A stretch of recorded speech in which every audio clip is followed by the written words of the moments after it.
Би яагаад Amway бизнесийг эхлүүлсэн бэ? Нэгдүгээрт нэг орлогын хөсвөрээр амьдралаа авч явахд боломжгүй гэдгийг ойлгосон. Хоёрдугаарт бидний мэддэг бизнес модель маш их эхлэлийн хөрөнгө шаарддаг. Эхлэлийн хөрөнгө байхгүй бол тэр бизнесийг хийх ямар ч боломжгүй.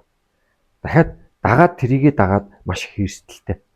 За дахиад нэг зүйл нь юу вэ гэхээр нөгөө хүсэл мөрөөдөл, нөгөө гэр бүлдээ цаг гаргах, эрүүл мэндэд анхаарах тэр зүйлсүүдийг маань бас давхар золиослдог. Энийг би ойлгосон.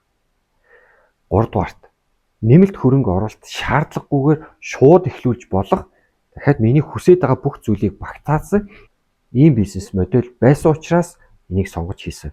Би та хэдтэй нэг товчхон тайлбарлах юм бол хөлсөөр ажиллагч нар зөвхөн ажил гээд мөнгө, гэр бүл, эрүүл мэнд, сэтгэл зүй, мөрөөдөл гэдэг зүйлсүүд маань хаягддаг.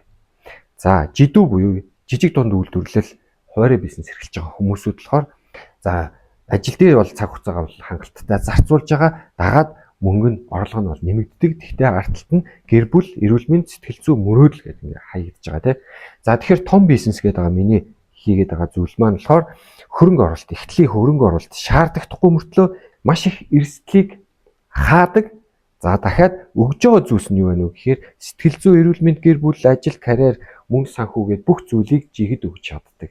Ийм байсан учраас би энийг сонгож хийж байгаамаа. Тэгэхээр яг над шиг баланстайгаар бүгдийн зэрэг авч явахыг хүсэж байгаа хүмүүс байх юм бол өнгөө зөвлөгөө сургалтуудыг өгж байгаа та хэд маань над руу холбогдоорой.